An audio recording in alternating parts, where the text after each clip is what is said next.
வணக்கம் கேமர்ஸ், எல்லாரும் எப்படி இருக்கீங்க? இந்த வீடியோவில் இதுக்கப்புறம் நம்ம சேனலில் கேம்ஸோட ஸ்டோரியை பற்றி நம்ம பார்க்க போகிறோம்.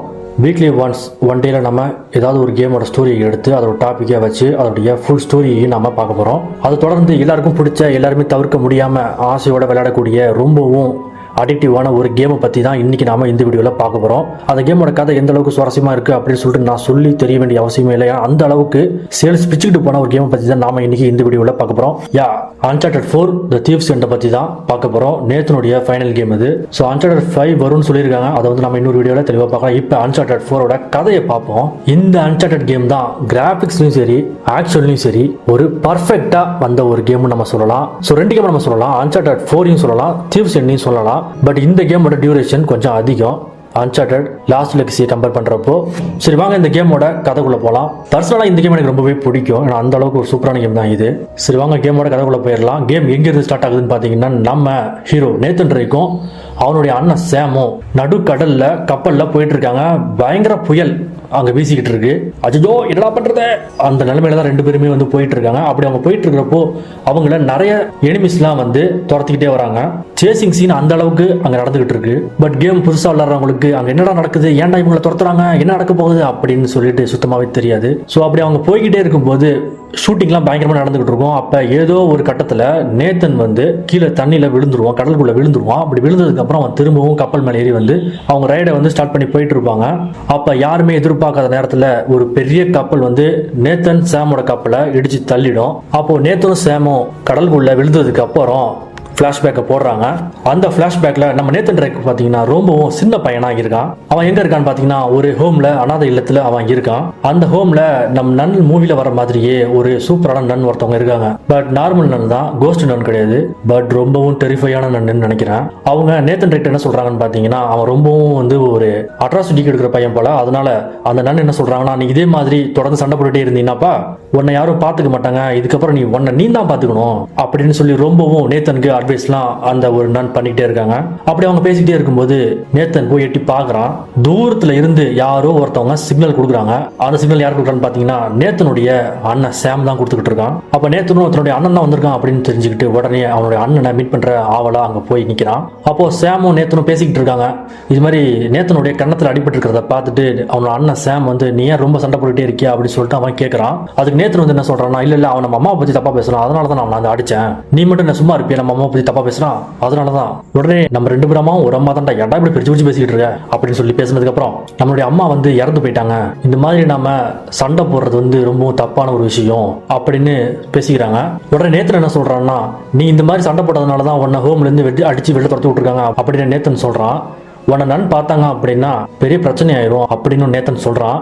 அதுக்கு சேம் என்ன சொல்றான்னா, நீ இதுக்கப்புறம் இந்த மாதிரிலாம் சண்டை போடாத அப்படின்னு அவன் சொல்றான். சரி, நீ எதுக்கு இங்க வந்திருக்க அப்படின்னு சொல்லி அவங்க பேசிக்கிட்டு இருக்கும்போது உடனே சேம் என்ன சொல்றான்னா, நான் இன்னும் ஒரு வருஷம் வெளில போறேன், எனக்கு ஒரு வேலை கிடைச்சிருக்கு. உடனே நேத்தன் என்ன சொல்றான், நீ நம்பிட்டு தனியா போறியா அப்படின்னு சொல்லி கேட்கிறப்ப சேம் சொல்றான், இல்ல 1 இயர் தான், நான் அது கூட திரும்ப வந்துருவேன் அப்படின்னு சொல்றான். உடனே சேம் என்ன சொல்றான்னா, நான் அம்மாவுடைய அந்த ரைட்டிங்ஸ் எல்லாம் கண்டுபிடிச்சிட்டேன் அப்படின்னு சொல்றான். அதுக்கு நேத்தன் என்ன சொல்றான்னா, என்னதே கண்டுபிடிச்சிட்டியா, நம்ம அம்மா இறந்து போகும்போது நிறைய புக்ஸ் எல்லாம் எழுதியிருந்தாங்க, அது ஒரு இடத்துல இருக்கு, அந்த இடத்துல யாருமே இல்ல, நீ என் கூட வந்து அப்படின்னா நம்ம அந்த புக்கை ரிட்ரீவ் பண்ணிட்டு வந்துடலாம் அப்படின்னு ஒரு பேசி ஒரு முடிவுக்கு வந்து நேத்தனும் சேமும் பைக்ல ஏறி கிளம்ப ஆரம்பிச்சிடுறாங்க. அவங்க அப்படி கிளம்பி போகும்போது அப்படியே அந்த இடத்துல இருந்து கேமரா ஸ்விப் ஆகுது. எங்க ஆரம்பிக்குதுன்னு பாத்தீங்கன்னா, ஒரு ஜெயில நேத்தன் இருக்கான். அந்த இடத்துல அங்க இருக்கக்கூடியவங்க கிட்ட நேத்தன் அங்க சண்டை போட்டுக்கிட்டு இருக்கான். அந்த இடத்துக்கு வந்த வார்டன் வந்து நேத்தனையும் அந்த இன்னொரு ஆளையும் தனித்தனியா செப்பரேட்டா பிரிச்சு இதுக்கப்புறம் சண்டை போடக்கூடாதுன்னு சொல்லி அவங்கவுங்க தனித்தனி ஜெயில பூட்டி வச்சுட்டு போயிடுறாங்க. அப்போ நேத்தன் நல்லா தூங்கிக்கிட்டு இருக்கான். அப்ப திடீர்னு வந்து அந்த ஜெயில வந்து வார்டன் ஓபன் பண்றான். அவன் என்ன சொல்றான்னா, நேத்தனை எழுதிருக்க சொல்றான். அப்ப நேத்தன் என்ன சொல்றான்னா, நான் வந்து ஒரு சிறப்பான கனவு கண்டுகிட்டு இருந்தேன், அதுக்குள்ளேயே வந்து எழுதிருக்க சொல்றீங்களே அப்படின்னு சொல்றான். உடனே அந்த வார்டன் என்ன பண்றான்னா, நேத்தனுடைய கையை பின்னாடி காட்டுறான். விலங்கு போட்டு நேத்தனை எங்கேயோ கூட்டிட்டு போறான். நேத்தனுக்கு அது வரைக்குமே அவன் தப்பிக்க போற விஷயம் தெரியாது. அந்த வார்டன் என்ன சொல்றானா, நாம இங்க வந்துட்டோம் அப்படின்னு ஒரு இடத்துக்கு கூட்டிட்டு போறான். அப்போ நேத்தனும் அந்த வார்டனும் ஏதோ பேசிக்கிறானுங்க.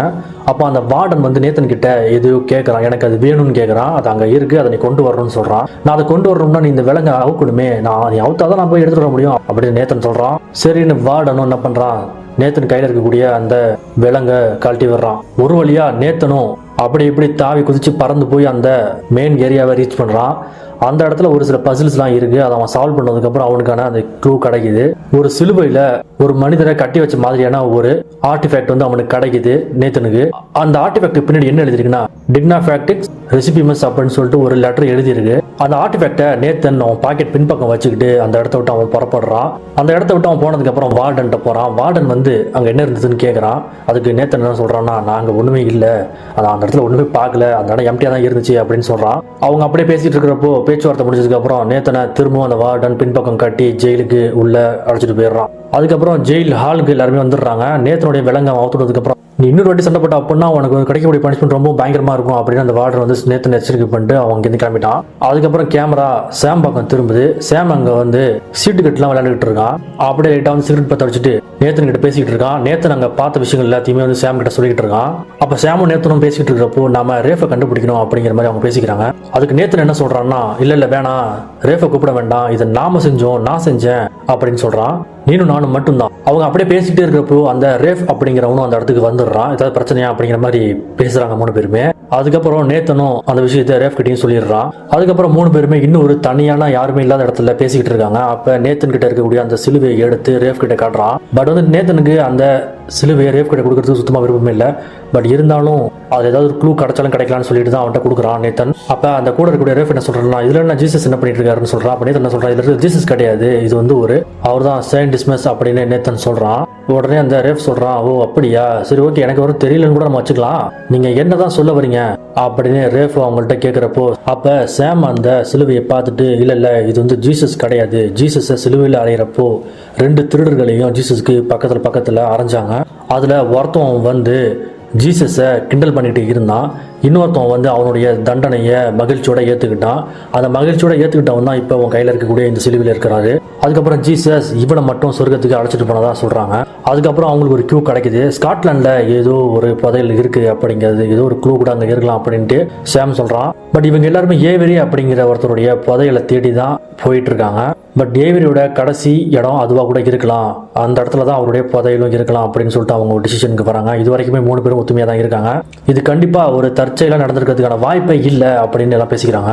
அப்போ ரேஃப் என்ன சொல்கிறான்னா, உங்களுக்கு தெரியுமா, உங்க 2 பேருமே எனக்கு சந்தேகம் இருந்துச்சு, ஆனா பார்ஜஸை கண்டுபிடிப்போம், இந்த இடத்த விட்டு போயிடலாம் அப்படின்னு ரேஃப் சொல்றான். அப்படியே விசில் அடிச்சுக்கிட்டே அங்க போகிறப்போ நேத்தன் ஸ்டார்டிங்ல சண்டை போட்ட அந்த ஒரு வில்லன் இடையில வரான். அந்த இடத்துலயே பயங்கரமான சண்டை நடக்குது.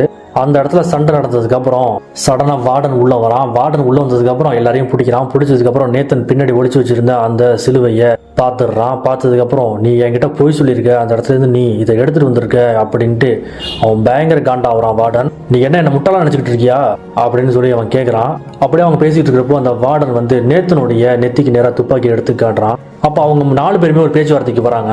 அப்போ ரேஃப் என்ன சொல்றான்னா, புதையில இருந்து ஒரு 10% நான் உனக்கு தரேன் அப்படின்னு வார்டன் கிட்ட ரேஃப் சொல்றான். பட் வார்டன் சிரிச்சுக்கிட்டே இருக்கான். அப்போ ரேஃப் என்ன சொல்றான்னா, நாங்க இல்லாம உன்னால அந்த புதையில கண்டே பிடிக்க முடியாது, நான் வேணா 12% வந்து உனக்கு தரேன் அப்படின்னு சொல்றான். அதுக்கும் தாண்டி அவன் ஒரு 25% நான் கொடுத்துட்றேன் அப்படின்னு சொல்றான். அதுக்கப்புறம் அவங்க ஒரு டீலுக்கு வராங்க. அந்த டீல்ல ரேஃபும் அந்த வார்டனும் அப்படியே கட்டி பிடிக்கிறாங்க. சடனா ரேஃப் ஒரு கத்தி எடுத்து அந்த வார்டனுடைய பக்கத்துலேயே நறுக்குன்னு இறக்குறான். ஆனா அவங்க எதிர்பார்த்ததை விட அந்த வார்டன் கையில் வச்சிருந்த துப்பாக்கியை எடுத்து பட்டுன்னு மேல ஒரு சுடுறான். அந்த சத்தத்தை கேட்டோடனே மொத்த ஸ்டேஷனும் அலர்ட் ஆயிடுறாங்க. அதுக்கப்புறம் பயங்கரமான சேசின், ரொம்பவும் சூப்பராகவே சொல்லலாம், அந்த அளவுக்கு வந்து ஒரு சேசின் போயிட்டு இருக்கு. எல்லாருமே தப்பிச்சு போயிட்டு இருக்காங்க. அப்படி தப்பிச்சு போயிட்டு இருக்கிறப்போ கடைசியா நேத்தனும் ரேஃபும் ஒரு பில்டிங்கை தாண்டி போயிடுறாங்க. ஆனா சாம் தாண்ட வரப்போ தடுக்கி விழுந்துடுறான். பட் நேத்தன் எப்படியோ அவன் கையை பிடிச்சிடுறான். இருந்தாலும் நிறைய குண்டடி சாமோட முதுகுல பட்டுருச்சு. வாயிலிருந்து ரத்தம் கசிய சாம் கீழே விழுந்துடுறான். நேத்தன் வருத்தத்தோட ரொம்பவும் கத்திக்கிட்டே அந்த இடத்த விட்டு ரேஃபோட அந்த இடத்த விட்டு போயிடுறான். அப்படியே போயிட்டு இருக்கிறப்போ அந்த பள்ளத்தாக்குல இருந்து 2 பேருமே கீழே கடல்ல விழுந்துடுறாங்க. அப்படி விழுந்ததுக்கு அப்புறம் டைட்டில்ஸ் ஓடிக்கிட்டு இருக்கு. திரும்பவும் கேம் ஸ்டார்ட் ஆகுது. நேத்தன் திரும்பவும் கடலுக்குள்ள தான் அங்கே இருக்கான். பட் இந்த வாட்டி அவன் கடலுக்குள்ள ஸ்கூபா அப்படின்னு சொல்லக்கூடிய அண்டர் வாட்டர்ல மூச்சுக்கூடிய ஒரு சிலிண்டரை, அவன் ஆக்சிஜன் சிலிண்டர் அவன் போட்டுக்கிட்டு கடலுக்கு அடியில் நீந்திக்கிட்டு இருக்கான். அந்த இடத்துல ஒரு கண்டெய்னரை நேத்தன் கண்டுபிடிக்கிறான். அதை கண்டுபிடிச்சதுக்கு அப்புறம் அதை மேலே தூக்குறாங்க. அதோட நேத்தனையும் அவங்க மேலே தூக்குறாங்க. கடல்ல இருந்து நேத்தன் ஒரு வழியா வெளில வரான். ஒரு வழியா நேத்தனும் மேலே வந்துடுறான். மேலே வந்ததுக்கு அப்புறம் அவங்க கப்பல்ல நேத்தனும் அவனுடைய அவங்க கூட வேலை பார்க்குறவங்களும் பேசிக்கிறாங்க. இதுக்குள்ள என்னதான் இருக்கு அப்படின்னு சொல்லி நம்ம திறந்து பார்த்துடலாம் அப்படின்ட்டு ஒரு முடிவு பண்றாங்க. அந்த ஒரு பாக்ஸை அவங்க திறக்கிறாங்க. உள்ளார காப்பர் இருக்கு. யா பேபே லெட்ஸ் கோ அப்படின்ட்டு ரொம்ப ஹாப்பியா இருக்காங்க. அந்த காப்பர் வச்சு அவங்க என்ன பண்ணாங்கன்னு தெரியல. அப்படியே அங்கே கொஞ்சம் நேரம் அவங்க பேசிக்கிட்டு இருக்காங்க. உடனே கட்சின் மாறுது. நேத்தன் ஒரு டிஷர்ட் போட்டுக்கிட்டு ஒரு டோர் ஓபன் பண்ணிட்டு வெளில வரான். அந்த டோர் அவன் லாக் பண்றான். அப்போ நேத்தன் வெளில வந்ததுக்கு அப்புறம் அங்க ஒரு ஆள் நேத்தன் கிட்ட ஒரு பிரசன்ட்னு சொல்லி ஏதோ ஒரு பேப்பரை கொடுக்குறாரு. அது நேத்தன் வாங்கி என்ன பிரசன்ட்னு கேட்கறான். அதுக்கு அவர் என்ன சொல்றாரு அப்படின்னா, அவருக்கு தெரிஞ்ச ஒருத்தர் ஏதோ ஒரு மலேசியா ஜாப் பத்தின ஒரு தகவலை கொடுத்துருக்காராம். ஏதோ ஒரு ஷிப் மூழ்கி போயிருச்சான். அந்த கார்கோக்குள்ள ரைஃபிள் அப்புறம் ஒரு சிலதெல்லாம் இருக்கு அப்படின்னு அவன் சொல்றான்.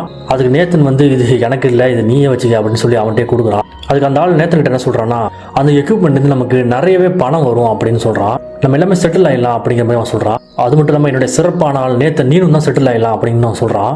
இந்த ஒரு வேலைக்காக என்னால் யாரையுமே நம்ப முடியாது, ஆனால் ஒரே ஒரு ஆளை தவிர ஒன்றை மட்டும் தான் நம்ப முடியும் அப்படின்னு அந்த ஆள் வந்து நேத்தன் கிட்ட சொல்றான். அதுக்கு நேத்தன் அவங்க கிட்ட என்ன கேட்கறான்னா, போறதுக்கு பர்மிட் இருக்கா அப்படின்னு அவன் கேட்கறான். அதுக்கு அவர் சொல்றாரு, பர்மிட்டா, நமக்கு எதுக்கு பர்மிட், நம்மகிட்ட ஷிப் இருக்கு, என்னோட ஷிப்பு நம்மளோட ஷிப்பு, நம்ம போயிட்டு வரலாம், பர்மிட்லாம் எதுக்கு அப்படின்னு அவர் கேட்கறாரு. அதுக்கு நேத்தன் என்ன சொல்றான்னா, பர்மிட் இல்லைன்னா எங்கேயும் போக முடியாது அப்படின்னு சொல்றான். அதுக்கு அவர் வந்து திரும்பவும் நேத்தனை மூளை செலவை செய்யறாரு. அது வந்து நம்மளுடைய ரிட்டையர்மெண்ட் மணியாக இருக்கும், நம்ம 2 பேருக்குமே இருக்கும் அப்படின்னு சொல்றாரு. உடனே நேத்தன் அந்த பேப்பரை அவர்கிட்டயே திரும்பவும் கொடுக்குறான். பட் அவர் வந்து இல்ல நீனே வச்சுக்கோ, உன்னுடைய மனசை நீ ஒரு மாத்திக்கலாம், நீனே வச்சுக்கோன்னு சொல்லி கொடுத்துட்றாரு. நேத்தன் அந்த பேப்பரை எடுத்துட்டு குட் பை சொல்லிட்டு அந்த இடத்த விட்டு கிளம்பி போயிடுறான். அவசரப்படாதானே, பொறுமையான யோசிச்சு ஒரு முடிவெடு அப்படின்னு அவர் சொல்லிடுறாரு. அதுக்கப்புறம் நேத்தன் அவனுடைய ரூம்ல இருக்கான்னு நினைக்கிறேன். அந்த இடத்துல அவன் அதை பார்த்துக்கிட்டு இருக்கான் அந்த பேப்பரை. இதுக்கு வாய்ப்பே இல்லை அப்படின்னு சொல்லிட்டு அவன் அதை அவனுடைய டிராயர்ல வச்சு க்ளோஸ் பண்ணிட்டு போயிடுறான். கீழே போனோடனே எலினா குட்டி லேப்டாப்பை ஏதோ பார்த்துக்கிட்டு இருக்கா. நேத்தன் சாப்பிட்றதுக்காக 2 பிளேட்ல ஏதோ ஃப்ரூட்ஸ்லாம் வச்சு கொண்டு வந்து எலினா கிட்ட கொடுக்குறான். எலினா அவனுடைய ஒர்க்லாம் முடிச்சுட்டு அவங்க அப்படியே ஜாலியாக பேசிக்கிட்டே இருக்காங்க. பேசினதுக்கப்புறம் கொஞ்ச நேரம் அப்படியே ஒரு கேம் விளாட்றாங்க. கேம் விளையாடுனதுக்கப்புறம் நம்ம இதுக்கப்புறம் கேமில் விளையாட வேணாம், நம்ம வாழ்க்கையில் விளையாடலான்னு சொல்லி ஒரு சீனை போடுறானுங்க. அந்த சீனை பார்க்குறப்பவே எனக்கு ரொம்பவும் வருத்தமாக இருந்துச்சு. அதுக்கப்புறம் திரும்பவும் கேமரா ஸ்க்ரீன் மாறுது. நேத்தன் சைன் போட்டுக்கிட்டு இருக்கான் பேப்பரில். அப்படியே சீல் வைக்கிறான், அப்படியே தூக்கி வீசிக்கிட்டு இருக்கான். திடீர்னு யாரோ கதவை தட்டுறாங்க. அதுக்கு நேத்தன் என்ன சொல்றான்னா, இப்ப இல்ல நாங்க மூடியாச்சு அப்படின்னு சொல்லி மூடிட்டு போ அப்படிங்கிற மாதிரி சொல்லிட்டு இருக்கான். பட் திரும்ப கதவை யாரோ தட்டிக்கிட்டே இருக்காங்க. சரி வரேன் இரு அப்படின்னு நேத்தன் கிளம்பி போய் கதவை திறக்க போறான். கட்டவாத்தில திட்டுறான். நான் உனக்கு என்ன உதவி பண்ணும் அப்படின்னு சொல்லி கேட்கிறப்ப, அப்படியா, நான் வந்து என்னுடைய குட்டி தம்பியை தேடி வந்திருக்குன்னு சொல்லிட்டு திரும்புறான். அந்த இடத்துல சாம் இருக்கான். அவனை பார்த்தோன்னே நேத்தனுக்கு மிகப்பெரிய அதிர்ச்சி, லைட்டா கிர்ன்னு ஆக ஆரம்பிக்குது நேத்தனுக்கு. நேத்தன் சொல்றான், சாம்.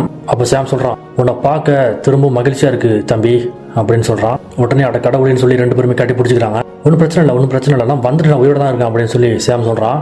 எப்படி நான் தான் பார்த்தனே, உன்னை சுட்டுட்டாங்களே அப்படின்னு நேத்தன் கேட்கறான். ஆமாம்மா, அவங்க இந்த இடத்துல சுட்டுட்டாங்கன்னு சொல்லி அவன் சட்டையை தூக்கி காட்டுறான். ஆனால் அந்த இடத்துல டாக்டர்ஸ்லாம் இருந்தாங்க, அவனை வந்து காப்பாற்றிட்டாங்கன்னு சொல்லி சாம் வந்து சொல்கிறான். அதுக்கப்புறம் அவங்க உள்ளார போய் கொஞ்ச நேரம் பேசுகிறாங்க. பட் நேத்தனுக்கு அவனுடைய அண்ணனை பார்த்தோன்னே கொஞ்சம் நேரத்தில் என்ன பண்ணுறதுன்னு தெரியல. இல்லை உள்ள என்ன மூச்சு விட முடியல, நம்ம வெளில போய் பேசலாம்னு சொல்லிட்டு 2 பேருமே வெளில வந்துடுறாங்க. அப்போ நேத்தன் கேட்குறான், நீ எப்படி அங்கேருந்து வெளில வந்த, உன்னை யார் வெளில கொண்டு வந்தா அப்படின்னு சொல்லி கேட்குறான். இல்லை நீ ரொம்ப அவசரப்படாத, உக்காந்து பேசுன்ட்டு சாம் சொல்கிறான். நீ இதை கேட்டே ஆகணும்ட்டு சாம் ஒரு விஷயத்த சொல்ல ஆரம்பிக்கிறான். அப்போது சாம் அந்த கதையை சொல்ல ஆரம்பிக்கிறான். என்னுடைய பழைய கான்டாக்ட் ஒருத்தவங்க இருக்காரு, அவர் வந்து ஒரு சில முட்டாள்தனமான கதையை ஒன்று சொல்லியிருந்தாரு. என்ன கதை அப்படின்னு கேட்குறான் நேத்தன். நான் அந்த ஜெயிலில் 17 வருஷம் இருக்கும்போது ஆல்காசர் அப்படிங்கிற ஒரு ஃப்ரெண்டு எனக்கு கிடைச்சாரு. அந்த ஆல்காசரும் சாமும் ஜெயிலில் பேசிக்கிறாங்க. அப்போ அந்த ஆல்காசருங்கிறவன் சாம் கிட்ட என்ன கேட்குறான்னா, நீ ஜெயிலேருந்து வெளில போனதுக்கப்புறம் என்ன பண்ணுவேன் அப்படின்னு கேட்குறான். அதுக்கு நான் சொன்னேன், இந்த மாதிரி இந்த ஏவரியோட ட்ரெஷர் இருக்கு, அதை கண்டுபிடிக்க போறேன் அப்படின்னு வாய் குளறி தெரியாம சொல்லிட்டான் சாமு. உடனே அந்த ஆள்கார் என்ன சொல்றாருன்னா, இன்னைக்கு அந்த நாள் வந்துருச்சு, தயாராயிரு அப்படின்னு சொல்றாரு. திடீர்னு யாருமே எதிர்பார்க்கறப்போ பிளாஸ்ட் நடக்குது. தன்னுடைய ஆட்களை வச்சு சாமும் அந்த இவரும் வில்லனும் அந்த இடத்த விட்டு தப்பிக்கிறாங்க. அது மட்டும் இல்லாமல் அவங்க அந்த இடத்த விட்டு தப்பிக்கிறப்போ மொத்த ஜெயிலையுமே சுடுகாடா மாற்றிட்டு தான் எஸ்கேப் ஆகுறாங்க. உடனே எல்லாருமே தப்பிச்சு அந்த ஜெயிலேருந்து ரொம்ப தூரத்துக்கு வந்துடுறாங்க. வந்ததுக்கப்புறம் அந்த ஆல்காசர் திரும்பவும் சாம் கிட்ட கேட்குறாரு, இப்போ நீ முதல் வேலையை என்ன பண்ண போற அப்படின்ட்டு கேட்குறாரு. அதுக்கு சாம் சொல்றான், நான் என்னுடைய தம்பி நேத்தனை போய் பார்க்க போறேன் அப்படின்னு சொல்றான். அவருடைய ஃபேமிலியை பார்ப்பேன், கொஞ்ச நாள் அப்படியே ஜாலியாக இருந்துட்டு அதுக்கப்புறம் திரும்பவும் நான் ஆரம்பித்த வேலையை தொடருவேன் அப்படின்னு சொல்கிறான். உடனே அந்த ஆல்காசர் ரொம்பவும் கோவம் வந்து என்ன சொல்கிறாருன்னா, கார் அங்கேயே நிப்பாட்டி சாம வெளில இழுத்து போட்டு என்ன சொல்கிறாருன்னா, என்ன நான் உன்னை கஷ்டப்பட்டு ஜெயிலேருந்து காப்பாற்றி கொண்டு வந்திருக்கேன், நீ என்னன்னா நீ உங்கள் அக்கா பாப்பா உங்கள் அண்ணியை பாப்பா உங்கள் மாமா மச்சனை பாப்பான்னுக்கிட்டு இருக்க, இதெல்லாம் எனக்கு தேவை கிடையாது, நீ எடுத்தோன்னே அந்த ஏவி ட்ரெஷரை தான் கண்டுபிடிக்கணும் அப்படின்னு கத்தியை வச்சு அவன் முன்னாடி காட்டி மிரட்டி அவனை பணிய வைக்கிறாரு. உடனே சாமும் பயத்தில், இல்லை எடுத்த உடனேலாம் கண்டுபிடிக்க முடியாது, நான் முடிஞ்ச அளவுக்கு ட்ரை பண்ணுறேன், நீங்கள் அந்த கத்தி கொஞ்சம் தள்ளி வைங்க அப்படின்னு சொல்கிறாரு. ஆனால் காண்டான அந்த ஆல்காசர் கத்தி அப்படியே சாம் கழுத்தில் வச்சு படுக்க வச்சிடுறாரு சாம. உனக்கு நான் 3 மாதம் தான் டைம் தரேன், அதுக்குள்ளே நீ அந்த புதையில கண்டுபிடிக்கணும், அப்படி நீ கண்டுபிடிக்கலன்னா உன்னை மட்டும் இல்லை உன் மொத்த குடும்பத்தையும், நீ சொன்னிய தம்பி, அப்புறம் அந்த தம்பியோட பொண்டாட்டி, அப்புறம் அந்த ஒரு பெரியவரை பற்றி சொன்னிய, அப்படியே எல்லாரையுமே முடிச்சு கட்டிடுவேன் அப்படின்னு சொல்கிறான். உடனே சாமும் பயத்தில் சரின்னு சொல்லிடுறாரு. அப்படின்னு இந்த மொத்த கதையுமே அந்த பீச் ஃப்ரெண்ட் சைடு உட்காந்து சாம் நேத்தன் கிட்ட சொல்லி முடிக்கிறான். உடனே நேத்தன் ஷாக் ஆகி சரி ஓகே இப்போ நீ என்ன பண்ண போற அப்படின்னு சொல்லி கேட்குறான்.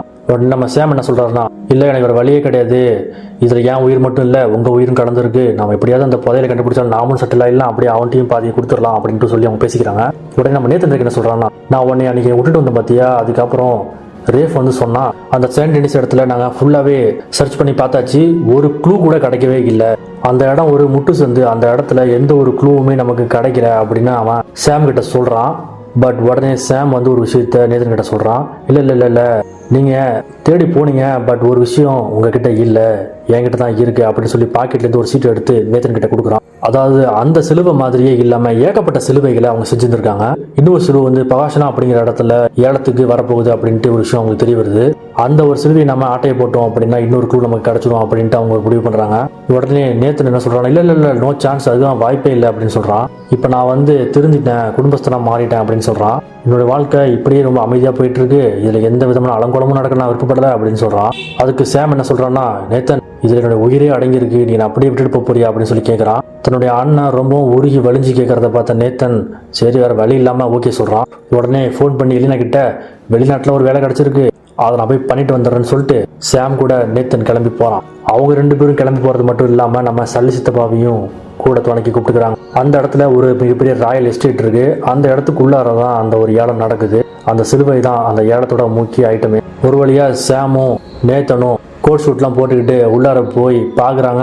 அந்த இடத்துல காட்ஃபாதர் மூவியில் வர மாதிரியே சல்லி ஆக்ஷன் சீனில் உக்காந்துருக்காரு. பக்கத்தில் ஒரு பாஷாப்பட்ட டாக் மட்டும்தான் இல்லை, பட் லைட்டை போட்டு தான் கொஞ்சம் பயமாக இருந்துச்சு. அப்போ அவங்க என்ன பேசிக்கிறாங்கன்னா இந்த இடத்துல இருக்கக்கூடிய செக்யூரிட்டிஸ்லாம் ரொம்ப ஹெவியாக இருக்கும், நம்ம அவ்வளோ சுலபமாக போய் அந்த சிலுவையை எடுத்துகிட்டு வெளில வந்துட முடியாது.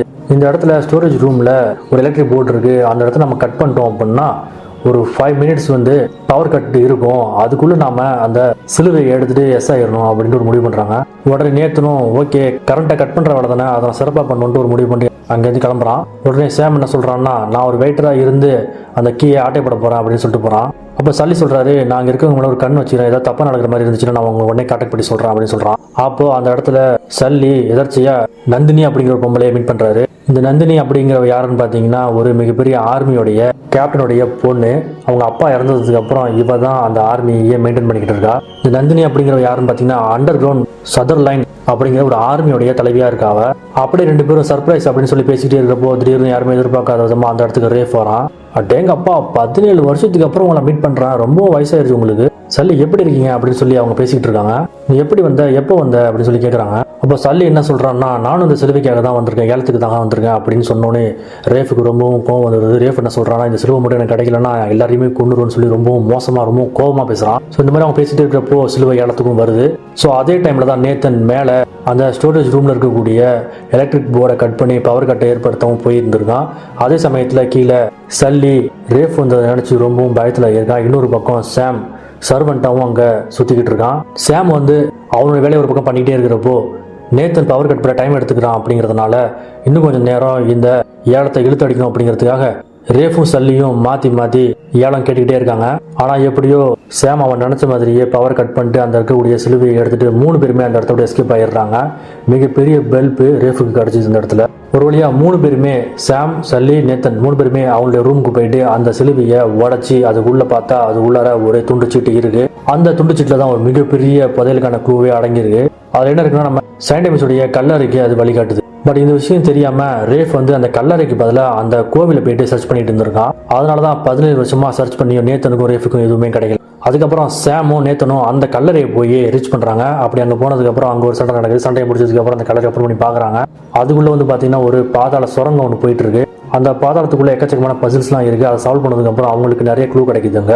முக்கியமாக அந்த இடத்துக்குள்ள ஒரு தராசு மாதிரி இருக்குது. அந்த தராசில் ஒரு பக்கம் சிலுவையும் இன்னொரு பக்கம் காப்பர் காயின்ஸ்லாம் வந்து இருக்குது. சாம் என்ன பண்ணுறான்னா அந்த சிலுவையை எடுக்க போகிறான். அப்படியே என்ன சொல்கிறான்னா இல்லை நம்ம இது வரைக்கும் தேடி வந்தது எல்லாமே சிலுவை தான் தேடி வந்திருக்கோம், இந்த இடத்துல தான் கோல்டு இருக்குது, கண்டிப்பாக இது ஏதோ ட்ராப் மாதிரி தான் எனக்கு தோணுது அப்படின்னு சொல்கிறான். அதனால நீ இந்த காயின்ஸ்லேருந்து ஒரே ஒரு காயினை மட்டும் எடுன்ட்டு நேத்தன் சொல்கிறான். உடனே சாமும் கண்ணை மூடிக்கிட்டு பயந்துக்கிட்டு அந்த கோல்டு காயின்லேருந்து ஒரே ஒரு காயினை மட்டும் எடுக்கிறான். அதாவது இந்த பசிலை ஏவரியாக செட் பண்ணியிருப்பார் போல். யாராவது பேராசையோட இந்த தங்கத்தை மொத்தமாக ஆளலாம் என்ன நடக்கும் அப்படிங்கிறத இப்போ பார்க்கலாம். பட் அந்த பசிலில் நேத்தனும் சாமும் பாஸ் ஆகிடுறாங்க. திடீர்னு யாருமே எதிர்பார்க்காதப்போ மேலே இருந்து ஒரு ப்ரொஜெக்ஷன் லைட் வந்து கீழே வருது. ஸோ அது என்ன ப்ரொஜெக்ட் பண்ணுதுன்னு பார்த்தீங்கன்னா ஒரு பெரிய மேப்பையே வந்து கீழே ப்ரொஜெக்ட் பண்ணி காட்டுது. அதில் ஒரு டீடைல்ஸ் தான் அவங்களுக்கு தெரிய வருது. மடகாஸ்கரில் தான் அடுத்த க்ளூ இருக்கு அப்படிங்கிறது அவங்களுக்கு தெரிய வருது. அவங்களுக்கு அந்த இடத்துல இன்னொரு விஷயமும் தெரிய வருது. ஏவரியும் டூவும் ஒன்னா சேர்ந்து தான் டிராவல் பண்ணியிருக்காங்க போல. ஸோ இந்த மாதிரி அவங்க ஷாக்கிங் ஆகி பேசிக்கிட்டே இருக்கும்போது அந்த இடத்துல அந்த நந்தினி உள்ள பூந்துடுறா. அந்த இடத்துல அந்த பசில் ட்ராப்ல நந்தினி சிக்க வச்சுட்டு எப்படியோ நேத்தனும் சேமும் அந்த இடத்த விட்டு எஸ்கேப் ஆகி வெளில வந்துடுறாங்க. அதுக்கப்புறம் எப்படியோ தப்பிச்சு சேமும் நேத்தனும் சல்லி வச்சிருந்த ஃபிளைட்ல ஏறிடுறாங்க. ஏறினதுக்கு அப்புறம் சல்லி கேட்கறாரு, அந்த இடத்துல ஏதாவது நமக்கு பதில் கிடைச்சிச்சான்னு கேட்கறாரு. அதுக்கு நேத்து சொல்றாரு, ஒரே ஒரு காயின் தான் கிடைச்சிச்சு. உடனே சேம் கேட்கறான், இதுக்கப்புறம் நம்ம என்ன பண்ண போறோம்? உடனே அவங்க என்ன பேசிக்கிறாங்கன்னா, மடகாஸ்கர் போறோம், அங்க கிங் பே அப்படிங்கிற இடத்துல தான் அடுத்த க்ளூவோ இல்ல புதையலோ இருக்கு அப்படின்னு சொல்லிட்டு ஒரு முடிவுக்கு வராங்க. உடனே சல்லி கேட்கிறாரு, நீங்க பேசுறது எனக்கு ஒண்ணுமே புரியல. அதுக்கப்புறம் நேத்தன் ஃபுல்லாவே எக்ஸ்பிளைன் பண்ண ஆரம்பிக்கிறாரு. அதாவது நம்ம ஏவரி வந்து ஒரு ட்ரெஷருக்காக இந்த இடத்துல இவ்வளவு டிராப்ஸ் வைக்கல. அவர் அந்த இடத்துல அவ்வளவு டிராப்ஸ் வச்சதுக்கான காரணம் அவரு ஆளுங்களை சேர்க்க ட்ரை பண்ணியிருந்திருக்காரு. ஆனா அவருக்கு எதுக்காக ஆளுங்களை சேர்க்க ட்ரை பண்ணார் அப்படிங்கிறது நமக்கு தெரியல. ஆனா நாம அந்த கிங் பே அப்படிங்கிற இடத்துக்கு போனா மட்டும்தான் அந்த டீடைல்ஸ் நமக்கு கிடைக்கும். உடனே அவங்க எல்லாரும் கிளம்பி அந்த கிங் பேக்கு போறாங்க. ஆனா அந்த இடத்துக்கு போனதுக்கு அப்புறம் தான் அவங்களுக்கு கொஞ்சம் ஷாக்கிங் ஆகிருக்கு. ஏன்னா அந்த இடத்துல அந்த சதர்லைன் ஆர்மி தயாரா நிக்கிறாங்க. பட் அது அவங்களுக்கு மட்டும் ஷாக்கிங் இல்லை, நமக்கே மிகப்பெரிய ஷாக்கிங் ஆயிடுச்சு. ஏன்னா இதுக்கப்புறம் அவங்களுக்கு தெரியும், இது நமக்கே தெரியாது, அதுக்குள்ள அவங்க எப்படி அந்த இடத்துக்கு வந்திருக்காங்க அப்படின்னு சொல்லிட்டு ஒரு வழியா எப்படியோ நேத்து சேமன் சல்லி எல்லாருமே அவங்களை எப்படியோ சமாளிச்சு உள்ளார போய் பாக்குறாங்க. அந்த இடத்துல இன்னொரு மிகப்பெரிய ஒரு சிலுவை இருக்கு. அது மட்டும் இல்லாம அந்த இடத்த சுத்தி மிகப்பெரிய டவர்ஸ்லாம் நிறையவே இருக்கு. அது மட்டும் இல்லாம அந்த சோர்ல மிகப்பெரிய கடல் கொள்ளைகளான நிறைய கிட்டத்தட்ட ஒரு 10 கடல் கொள்ளைகளுடைய சிம்பிள்ஸ்லாம் அதுல இருக்கு. ஆனா அந்த 10 பைரட் கேப்டன்ஸும் ஒன்னா சேர்ந்து வேலை செஞ்சிருக்காங்க. பட் அவங்க எதுக்காக பண்ணியிருந்திருக்காங்க அப்படிங்கிற விஷயம் அவங்களுக்கு சுத்தமா புரியவே இல்லை. அது மட்டும் இல்லாம அந்த பைரட்ஸ் கேப்டன்ஸ்லாம் இருக்கக்கூடிய இடம் வந்து மிகப்பெரிய டவர் மாதிரி இருந்திருக்கு. அதுக்கப்புறம் நேற்று நம்ம கையில் வச்சிருக்கக்கூடிய அந்த காயினையும் அந்த சோர்ல இருக்கக்கூடிய சிம்பிளையும் மேட்ச் பண்ணி அது வந்து 2 டவர் வந்து அங்கே காமிக்குது. அதோட ஒரு டவர் வந்து சேம் எடுத்துக்கணும், இன்னொரு டவர் வந்து நேத்து நான் போய் பார்க்குறேன் அப்படின்னு சொல்லிட்டு ஒரு முடிவு பண்ணுறாங்க. அதுக்கப்புறம் சேம் கார் எடுத்துகிட்டு அந்த இடத்துக்கு போயிடுறான். நேத்தனும் சல்லி இன்னொரு டவரை செக் பண்ணுறதுக்காக தனியாக போகிறாங்க. அதே மாதிரி நிச்சயமா நேத்தனும் சல்லியும் சூஸ் பண்ணி போகிற அந்த ஒரு டவரில் தான் அடுத்த க்ளூக்கான ஹிண்டே மறைஞ்சிருக்கு. அது மட்டும் இல்லாமல் அவங்களுக்கு எக்கச்சக்கமான க்ளூ அந்த இடத்துல கிடைக்குது. அதுதான் லிபரட்டாலியா. அந்த லிபரட்டியா அப்படிங்கிற இடம் தான் இந்த உலகத்தில் இருக்கக்கூடிய எல்லா பைரட்ஸும் ரொம்பவும் ஜாலியாக இருக்கிறதுக்காக ஏவரியும் டியூவும் உருவாக்குற இடம் தான் அந்த லிபரட்டேரியா அப்படிங்கிற இடம். நம்ம பைரட்ஸ் ஆஃப் தி கரீபியன்ஸில் கூட வந்திருக்குமே, அந்த மாதிரி இடம் தான் அது. அந்த இடத்துக்குள்ள அவங்க என்ன வேணாலும் தப்பு வேணாலும் பண்ணுவாங்க, யாருமே கேட்க மாட்டாங்க. அந்த மாதிரி தான் அந்த லிபரட்டேரியா அப்படிங்கிற இடம் வந்து அமைச்சிருந்திருக்கு. எல்லா பதவிகளையும் அவங்க கொள்ளையடிக்கிற விஷயங்கள் எல்லாத்தையுமே அங்கே தான் வந்து ஒழிச்சு வச்சிருக்காங்க. ஸோ ஓகே, நம்ம இந்த விஷயத்தை கண்டுபிடிச்சிட்டோம், சாம் கிட்ட இந்த விஷயத்தை உடனே சொல்லிடலாம் அப்படின்னு சொல்லிட்டு நேத்தன் ஃபோன் பண்ணி சாம் கிட்ட பேசுறான். பட் ஆப்போசிட் சைடில் ரேஃப் வந்து ஃபோன் அட்டன் பண்ணுறான். அதுக்கு ரேஃப் என்ன சொல்கிறான்னா, நான் ஃபோனை ஹேக் பண்ணி பல மாதங்கள் ஆச்சு, உனக்கு இப்போ தான் இந்த விஷயமே தெரியுது அப்படின்னு சொல்லி கேட்குறான். உடனே நேத்தனும் அதனால தான் நாங்கள் போகிற இடத்துக்குலாம் நீ எங்களுக்கு முன்னாடி வந்து நிற்கிறியா அப்படின்னு சொல்லிட்டு அவன் கேட்குறான். உடனே ரேஃப் வந்து நேத்தனை மிரட்டுறான், இது உனக்கு நான் கடைசியாக ஒரு வார்னிங் கொடுக்குறேன், நீ இந்த இடத்துக்கு போயிடு, புதையல தர்றதை நிறுத்திடு அப்படின்னு சொல்கிறான். அதுக்கு நேத்தன் என்ன சொல்கிறான்னா, முடிஞ்சா என்னை தடுத்துப்பாரு, தொட்டுப்பாரு, அப்படி இப்படின்னு சொல்லி டைலாக் பேசி அள்ளி விடுறான். அதுக்கப்புறம் அவன் வச்சிருந்த ஃபோனை கீழே போட்டு உடச்சிடுறான் நேத்தன். உடனே நேத்தனும் சொல்லி பேசிக்கிறாங்க, சேம் ஆபத்தில் இருக்கா, நம்ம உடனே அவனை காப்பாற்றணும்னு சொல்லிட்டு அவங்க அந்த இடத்துல போகிறாங்க. பட் அதுக்கிட்டே அந்த சதர்லைன் ஆர்மி வந்துடுறாங்க. வந்ததுக்கப்புறம் மிகப்பெரிய அந்த கேம்லேயே ஒரு பக்காவான சேசிங் சீன் நடக்குது. பட் எப்படியோ அந்த இடத்துல இருந்து நேத்தனும் சேமும் தப்பிச்சிடுறாங்க. அதுக்கப்புறம் அவங்க கேதர் பண்ண எல்லா இன்ஃபர்மேஷனையும் ஒன்றா சேர்த்து ஒரு க்ளூ அவங்களுக்கு கிடைக்குது. ஒரு மிகப்பெரிய ஐலாண்டை பற்றின டீட்டெயில்ஸ் அவங்களுக்கு தெரிய வருது. எல்லாருமே அந்த ஐலாண்டுக்கு போகிறோம், புதையில தட்டுறோம், தூக்கிட்டு வெளில வரும் அப்படின்னு சொல்லிட்டு அவன் ரூம் டோரை திறந்து அப்படியே பின்பக்கமாக பேசிட்டு உள்ளே போகிறப்போ யாருமே எதிர்பார்க்காத வகையில் அந்த இடத்துல நேத்தனுடைய மனைவியான எலினா குட்டி நிற்கிறா. என்னடா பண்ணுறீங்க அப்படிங்கிற மாதிரி அவள் எல்லாத்தையுமே செக் பண்ணிக்கிட்டு இருக்கா. அவளை பார்த்தோன்னே நேத்தனுக்கு என்ன பண்ணுறதுனே புரியல. ஏண்டா மலேசியா ஜாப்னு சொல்லிட்டு புதையல் வெட்டைக்கா வந்திருக்க நீ அப்படிங்கிற மாதிரி பேச்சு இப்போ போயிட்டு இருக்கு. உடனே நேற்று நான் சொல்கிறேன், இப்படி சேம் என்னோட அண்ணன் அவன் ரொம்ப ஆபத்தில் மாட்டியிருக்கான், இந்த மாதிரி புதையலை கண்டுபிடிச்சி அங்கே கொடுத்தாதான் எங்களை உயிரோட விடுவான் அப்படின்னு சொல்லியிருக்காங்க போல. இது மாதிரி அந்த நடந்த கதை எல்லாத்தையுமே வந்து எலினா கிட்ட நேற்று வந்து சொல்லிக்கிட்டு இருக்கான். முடிஞ்ச அளவுக்கு நீ எலினா கிட்ட எக்ஸ்பிளைன் பண்ண ட்ரை பண்ணுறான். ஆனாலுமே எலினா வந்து அந்த இடத்த விட்டு கோபமாக புறப்பட்டு கிளம்பி போயிடுறா. அதுக்கப்புறம் நேத்தனும் சேமும் ஒரு மிகப்பெரிய ஐலாண்டுக்கு வராங்க. அவ்வளோ பெரிய ஐலாண்டில் ஒரு மிகப்பெரிய பசில்ஸ்லாம் வந்து கட்டி வச்சிருக்காரு. மதுர் சுவர்கள், மிகப்பெரிய ஒரு டவர்ஸ்லாம் வந்து கட்டி வச்சிருக்காரு. அங்கே போனோடனே அவங்களுக்கு அடுத்த க்ளூக்கான ஹிண்ட் வந்து கிடைக்குது. அதுக்கப்புறம் அந்த இடத்துல அந்த டவருக்கு கீழே வந்து ஏவருடைய சிலை வந்து இருக்கு. அந்த ஏவரோட சிலை பயோஸ்கோப் மூலயமா எதையோ பார்க்குற மாதிரி இருந்திருக்கு. அதில் நேத்தன் கண்ணை வச்சு பார்க்குறான். அது வந்து இன்னொரு தீவை வந்து காட்டுது. அந்த தீவு நார்மலாகவே பயங்கரமாக இருக்குது. பட் அந்த இடத்துல புயல் வர வீசுகிற மாதிரி வர அவனுக்கு தெரியுது. சரி, நம்ம அந்த இடத்துக்கு போகலாம் அப்படின்னு சொல்லிட்டு அவங்க எல்லாரும் போகிறாங்க அந்த இடத்துக்கு. அப்படி அவங்க போட்டில் போகிறப்போ தான் ஃபர்ஸ்ட் இந்த கேமில் காமிச்ச அந்த போட் சேசிங் சீன் வந்து காமிக்கிறாங்க. போட் சேசிங் சீன் ஆனதுக்கப்புறம் போட் உடஞ்சி ரெண்டாக பிரிஞ்சு 2 பேருமே தனித்தனியாக போயிடுறாங்க. போனதுக்கப்புறம் சேம் எங்கே போனா அப்படிங்கிற தகவலே தெரியல. நேத்தன் மட்டும் கரையில் ஒதுங்கி கிடக்குறான். நேத்தன் எழுந்திரிச்சு சேமை கூப்பிட்டுக்கிட்டே ஒவ்வொரு இடமா தாண்டி சர்ச் பண்ணிக்கிட்டே போயிட்டே இருக்கான். அப்படியே அவன் தேடிட்டு போகிறப்போ எப்படியோ ஒரு வழியா சேமையும் நேத்தன் கண்டுபிடிச்சிடுறான். அப்போ நேத்தன் சாம் கிட்ட பேசிக்கிட்டு இருக்கேன், நல்லா தானே இருக்கு அப்படின்னு சொல்லி பேசிட்டு இருப்போ சாம் சொல்கிறான், நான் இந்த இடத்துல ஒரு மிகப்பெரிய ஒரு சிட்டியை கண்டுபிடிச்சேன், இதுதான் லிபரேட்டரி அப்படின்னு சொல்லிட்டு இந்த லிபரேட்டரியை காட்டுறாங்க. ரொம்பவும் ஒரு தொலைஞ்சு போன ஒரு நகரமாக அது அங்கே இருந்திருக்கு. அந்த லிபரேட்டரி என்ட்ரன்ஸ்ல இருந்து பார்க்குறப்போ ஒரு மிகப்பெரிய ஒரு பில்டிங் அவங்களுக்கு தெரியுது. சிறுவா அப்பனா கண்டிப்பாக பதிலாம் அந்த இடத்துல தான் இருக்குன்னு சொல்லிட்டு 2 பேரும் பேசிட்டு அப்படியே நடந்து போகிறாங்க. இப்படி 2 பேருமே அந்த பில்டிங்க்கு போகிறாங்க. அந்த பில்டிங்கு போனதுக்கப்புறம் சாம் கீழே உட்காந்து ஒரு காயின் எடுத்து பார்க்குறான். அந்த காயினில் ஏவியோடைய சிம்பிள் இருக்கு. உடனே நம்ம நேற்று என்ன சொல்கிறான்னா, இங்கே பார்த்தீங்கன்னா எல்லா பைரட்ஸும் கோல்டை சேர்த்து வச்சிருக்காங்க. ஆனால் இந்த எல்லா கோல்டையுமே அந்த பைரட் கேப்டன் தான் ஆட்டையை போட்டிருக்காங்க. அதனால அவங்களுக்குள்ள ஒரு மிகப்பெரிய சண்டை நடந்திருக்கு. சரி ஓகே, அந்த பைரட் கேப்டன் எங்கே அப்படின்னு சொல்லி அவங்க கேட்குறப்போ சாம் மேலே கை காட்டுறான். மேலே பார்த்தீங்கன்னா ஒரு மிகப்பெரிய மேப்பே பாதி உடச்ச நிலையில் இருக்குது. அது மேப்பில் பார்த்தீங்கன்னா தனியாக ஒரு இடத்த காட்டுது. அந்த இடத்துல தான் கண்டிப்பாக பைரட்ஸ் கேப்டன்லாம் ஒழிஞ்சிருக்கணும் அப்படின்னு சொல்லிட்டு அவங்க ஒரு முடிவு போகிறாங்க. அப்படி சரின்னு சொல்லிட்டு சாமும் நேத்தனும் அந்த இடத்துக்கு நடந்து போகிறாங்க. அப்படி போகிறப்போ திடீர்னு அந்த நந்தினி உள்ளே வந்துடுறா. உள்ளே வந்ததுக்கப்புறம் சாமே நேத்தனியை போட்டு பொலன்னு பழகிறா. பட் இருந்தாலும் ஏதோ ஒரு அதிர்ஷ்டத்தில் சாமுக்கு நந்தினி கையில் வச்சிருந்த கன் கிடச்சிருது. அந்த நந்தியை சுடலாம் அப்படின்னு சொல்லிட்டு சாம் ஒரு முடிவு பண்ணுறப்போ எதிர்பார்க்காத விதமாக ரேஃபும் அந்த இடத்துக்கு வந்துடுறான். ஆனால் சாம் அந்த நந்தினியை பிடிச்சி ஹேண்ட் கன்னை அவன் நெத்தியில் வச்சுட்டான். ஆனால் ரேஃப் என்ன சொல்கிறான், சுற்றுவியா சரி சுட்டுக்கோ அப்படின்னு சொல்லிட்டான். ஆனால் நம்ம நேத்தான் ரொம்பவும் நல்லவராச்சு, வேறு வழி இல்லாமல் சாம் விட்டுரு அப்படின்னு சொல்லிட்டான். உடனே ரேஃப் என்ன சொல்கிறான்னா, சாம் நான் உன்னை ஜெயிலேருந்து வெளியே கொண்டு வந்திருக்கேன் அப்படின்னு சொல்கிறான். உடனே நேத்தன் என்னதே வெளில கொண்டு வந்திருக்கானா, இவன் நான் உன்னை வெளில கொண்டு வந்தான் அப்படின்னு சொல்லி அவங்க பேசுகிறாங்க. என்ன எப்படி சொல்கிறான், சாம் நீ என்கிட்ட வேற கதையெல்லாம் சொன்னா, இவனா புதுசாக ஒரு கதையை ஆரம்பிக்கிறான் அப்படின்னு சொல்லி அவங்க பேசுகிறப்போ ரேஃப் எல்லா உண்மையும் சொல்கிறான். ஐ மீன் அந்த ஒரு கேரக்டர் ஸ்டார்டிங்கில் கிடையவே கிடையாது. ரேஃப் தான் சாமை வெளில கொண்டு வந்திருக்கான். சாம் நேத்தன்கிட்ட போய் சொல்லியிருந்திருக்கான். அந்த விஷயம் நேத்தனுக்கு தெரிய வந்தோடனே என்ன பண்ணுறதுனே தெரியல. பட் அந்த இடத்துல பார்த்தீங்கன்னா திடீர்னு ரேஃப் நேத்தனை சுட முயற்சி பண்ணுறப்போ சாம் நேத்தனை தள்ளி விட்டுறான். பட் அந்த குண்டடி சாமோட ஷோல்டரில் பட்டுருச்சு. நேத்தன் அந்த மலையிலிருந்து கீழே விழுறப்போ ஒரு பெரிய பாறையில் தலையில் இடிச்சு அவன் கீழே விழுந்துடுறான். விழுந்ததுக்கப்புறம் திரும்பவும் கட்சின் ஃப்ளாஷ்பேக்கு போகுது. ஸ்டார்டிங்கில் அவங்க அம்மாவுடைய டைரி அடிக்க சொல்லி அவங்க பேசிட்டு இருந்தாங்க இல்லையா, அந்த இடத்துக்கு திரும்ப அவங்க போயிடுறாங்க. அந்த பில்டிங்குள்ளே போயிட்டு எப்படியோ அந்த டைரியும் அவங்க கண்டுபிடிச்சிடுறாங்க. கண்டுபிடிச்சதுக்கப்புறம் யாருமே எதிர்பார்க்காத விதமாக பின்னாடி ஒரு பழைய பாட்டி ஒருத்தர் நிற்கிறாங்க. அவங்க தனியாக நிற்காம ஒரு கையில் ஒரு ஹேண்ட் கன் வர வச்சு நின்றுட்டு இருக்காங்க. உடனே அந்த பாட்டி என்ன சொல்கிறாங்கன்னா, நீங்கள் கசான்ட்ராவுடைய பசங்களா, உங்களெல்லாம் பார்த்தாலே எனக்கு ரொம்ப மகிழ்ச்சியாக இருக்குப்பா அப்படிங்கிற மாதிரி அவங்க பேசுகிறாங்க. அவங்க என்ன சொல்கிறாங்கன்னா, நானும் அவளும் நிறைய விஷயங்களை கண்டுபிடிச்சிட்டோம், ஆனால் இடையிலேயே முழுசாக முடிக்க கட்டியுமே அவளுக்கு வியாதி அவள் இறந்து போயிட்டா அப்படின்னு சொல்கிறாங்க. அது மட்டும் இல்லாமல் இது உங்களுக்கு சேர வேண்டிய சொத்து அப்படின்னு அந்த பாட்டி அவங்க 2 பேர்கிட்டையும் சொல்கிறாங்க. நீங்கள் என்ன பண்ணுறீங்க, இதை வச்சு எப்படியாவது கண்டுபிடிங்க, அந்த பயணத்தை உங்கள் அம்மா விட்டு போன பயணத்தை மீண்டும் தொடருங்க அப்படின்னு சொல்கிறாங்க. ஆனால் திடீர்னு யாருமே எதிர்பார்க்காத விதமாக அந்த பாட்டி வலிப்பு அங்கேயே மண்டையை போட்டுடுறாங்க. ஆனால் அவங்க மண்டையை போட்ட அதே சமயத்தில் போலீஸும் அந்த இடத்துக்கு வந்துடுறாங்க. ஆனால் எப்படியோ சாமும் நேத்தனும் அந்த இடத்த விட்டு தப்பிச்சு வெளியே வந்துடுறாங்க. சிட்டியோட பார்டருக்கு வந்துடுறாங்க. அதுக்கப்புறம் அவங்க பேசிக்கிறாங்க, இது நம்ம அம்மாவுடைய கடைசி ஆசை, இது நம்ம எப்படியாவது நிறைவேற்றணும் அப்படின்னு சொல்லிட்டு அவங்களுடைய ஐடென்டிட்டி எல்லாத்தையும் மொத்தமாக மாற்றிட்டு அவங்களுடைய ட்ராவல் ஆரம்பிக்கிறாங்க. அதுக்கப்புறம் அவங்களுடைய பேர் மாற்றிக்கிறாங்க. நம்ம நேத்தன் அவருடைய ஒரிஜினல் பேர் என்னன்னு பார்த்தீங்கன்னா நேத்தன் மார்கன். அது மாதிரி ஆர்த்தர் மார்கன் மாதிரியே நேத்தன் மார்கன் இருந்திருக்கு. அதை அவன் நேத்தன் ட்ரேக்கா மாற்றிக்கிட்டான். அது மாதிரி சாம் ட்ரேக் அப்படின்னு பேர் மாற்றிக்கிட்டான். கிட்டத்தட்ட ஆல்மோஸ்ட் 25 வருஷமாக அவங்க அந்த ட்ரெஷரை தேடி போயிட்டு இருக்காங்க.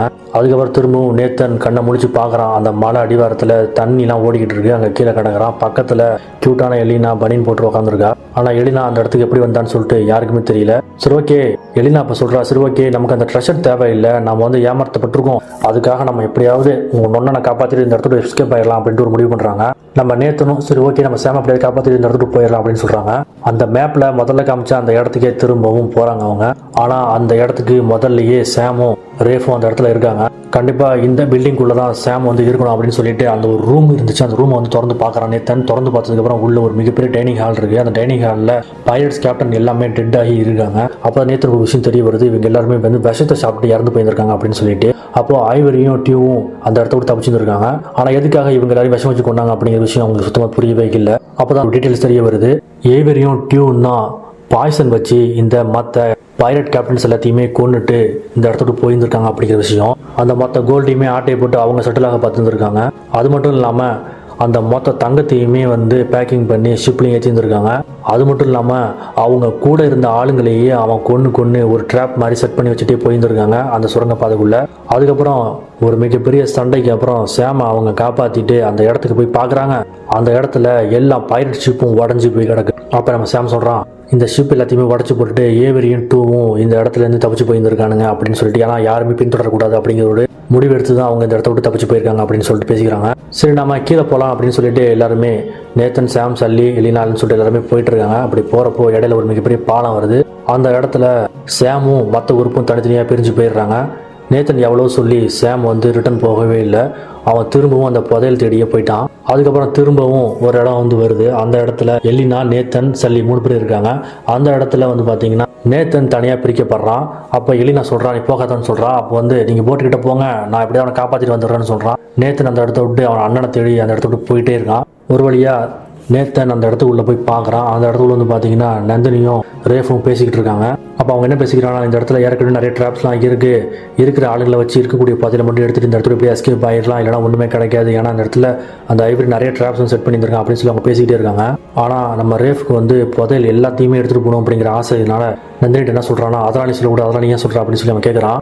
உடனே நம்ம நந்தினி என்ன சொல்கிறான்னா, அதெல்லாம் முடியாதுன்னு சொன்னோடனே அந்த ரேஃப் வந்து ஓங்கி பலார்னு ஒரு அறையை வந்து விடுறான். உடனே நந்தினிக்கு கோவம் வந்து ரேஃபோட வெயித்துலேயே மச்சுன்னு ஒரு குத்தம் விட்டான். குத்த விட்டதுக்கப்புறம் சுற்றி இருக்கக்கூடிய நந்தினியோட மிலிட்ரிலாம் நந்தினிக்கு அகேன்ஸ்டாக துப்பாக்கியை காட்ட ஆரம்பிச்சிட்டானுங்க. அப்போ தான் ரேஃப் சொல்கிறான், அந்த உன் ஆட்களை நானே வாங்கிட்டேன் அப்படின்னு சொல்கிறான். அப்போ தான் ரேப் சொல்கிறான், இவங்க கூலிப்படைங்க, எவ்வளோ காசு கொடுத்தாலும் கட்சி மாறிக்கிட்டே இருப்பாங்க அப்படின்னு ஒரு விஷயத்த சொல்கிறான். அதுக்கப்புறம் ரேஃபும் நந்தினியும் ஒரு ஷிப்புக்குள்ளே போகிறாங்க. அந்த ஷிப்பை தேடி நேத்தனும் போகிறான். அப்படி உள்ளே போய் பார்த்ததுக்கப்புறம் அங்கே கீழே கார்னரில் சாம் ஒரு மிகப்பெரிய மரத்தூண் விழுந்து கீழே கிடக்கிறான், எழுந்திருக்க முடியாமல். திடீர்னு அந்த இடத்துக்குள்ள நந்தினி உள்ளே என்ட்ராகிறா. உள்ளே என்ட்ரானது மட்டும் இல்லாமல் சாம் ரேஃப் கையில் இருக்கக்கூடிய துப்பாக்கியும் வாங்கிட்டு போயிடுறா. வாங்கிட்டு போனதுக்கப்புறம் அந்த இடத்துல நேத்தனுக்கும் ரைஃபுக்கும் மிகப்பெரிய சண்டை வந்து நடக்குது. சாதாரண கை சண்டையில் ஆரம்பிச்சது, அதுக்கப்புறம் கத்தி சண்டையை மாறுது. கத்தி சண்டை ஆரம்பிச்சதுல நேத்தன் ரேஃபை அந்த இடத்துலயே முடிச்சிடுறான். முடிச்சதுக்கப்புறம் சாம்கிட்ட அவன் வந்து பேசுகிறான். சாம் என்ன சொல்கிறான், உன்னால் என்னை காப்பாற்ற முடியாது, இது ரொம்ப ஹெவியாக இருக்குது, உன்னால் தூக்க முடியாதுன்னு சொல்கிறான். பட் எப்படியோ ஐடியாலாம் பண்ணி நேத்தன் அந்த மிகப்பெரிய தூணை சாம் மேலேருந்து தூக்கி போட்டுடுறான். அதுக்கப்புறம் சாமும் நேத்தனும் அந்த இடத்த விட்டு எப்படியோ தப்பிச்சு வெளில வந்துடுறாங்க. வெளில வந்ததுக்கப்புறம் எலினா சாமியும் நேத்தனையும் கையை பிடிச்சி தூக்கி விடுறாங்க. அதுக்கப்புறம் கேமரா சீன் மாறுது. அதுக்கப்புறம் அந்த இடத்துல எலினாவும் சாமும் ரொம்பவும் பேசிக்கிட்டே இருக்காங்க. பேசினதுக்கப்புறம் சாம் வந்து எலினாவை கட்டி பிடிச்சிட்டு குட் பை சொல்லிட்டு அந்த இடத்த விட்டு போயிடுறாங்க. அதுக்கப்புறம் திரும்பவும் சீன் வந்து மாறுது. நேத்தன் அவருடைய ஆஃபீஸில் இருக்கான். அப்போது அவருடைய ஓனர் ஸ்டார்டிங்கில் பேசினா அவர் வந்து கதவை தட்டுறாரு. இதுக்கப்புறம் நீ தான் இந்த இதுக்கு ஓனரு, உன்னுடைய மனைவி வந்து இதை வாங்கிட்டாங்க அப்படின்னு சொல்கிறாங்க. சொன்னதுக்கப்புறம் எப்படி நீ இதை வாங்க அப்படின்னு சொல்கிறப்ப தான் எலினா அந்த விஷயத்தெல்லாம் சொல்கிறாங்க. கிட்டத்தட்ட ஒரு பஞ்ச் ஆஃப் கோல்டு வந்து என் பாக்கெட்டில் வந்து இருந்துச்சு அப்படின்னு சொல்லி எலினா வந்து நேத்தன்ட்ட சொல்கிறாங்க. கோல்டா எப்படி இருந்துச்சு அப்படின்னு சொல்லி கேட்குறப்ப தான் சாம் வந்து இதுக்கு முன்னாடி எலினாவை கட்டி பிடிக்கிறப்போ எலினா பாக்கெட்டில் அந்த கோல்டு எல்லாத்தையுமே வந்து வச்சிருக்கான் அப்படிங்கிற விஷயமே தெரிய வருது. அதாவது அந்த போட்டில் சாம் கீழே படுத்துருக்கிறப்பயே கொஞ்சம் கொஞ்சமாக அந்த கோல்டு காயின்ஸ் எல்லாத்தையுமே அவன் பாக்கெட்டில் சொருகி இருந்திருக்கான்.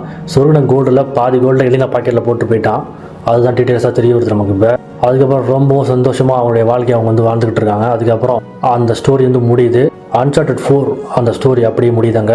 அந்த ஸ்டோரி முடிச்சதுக்கப்புறம் ஒரு சின்னதாக ஒரு கட்சீனும் போடுறாங்க. அந்த கட்சீன் வந்து பார்த்தீங்கன்னா கேசி அப்படிங்கிற ஒரு பொண்ணு காமிக்கிறாங்க. அந்த கேசி அப்படி யாருன்னு பார்த்தீங்கன்னா நேத்தன் எலினாவுடைய பொண்ணு தான். அந்த சீனில் வந்து பார்த்தீங்கன்னா எலினாவுக்கும் நேத்தனுக்கும் லைட்டாக வயசான மாதிரி ஒரு காட்சியை வந்து நம்ம பார்க்கலாம். ஸோ இதை பார்த்ததுக்கப்புறம் கண்டிப்பாக அன்சார்ட்டட் 5 நேத்தன் இருக்க போகிறதில்ல அப்படிங்கிற விஷயமும் நமக்கு தெரிய வந்தது.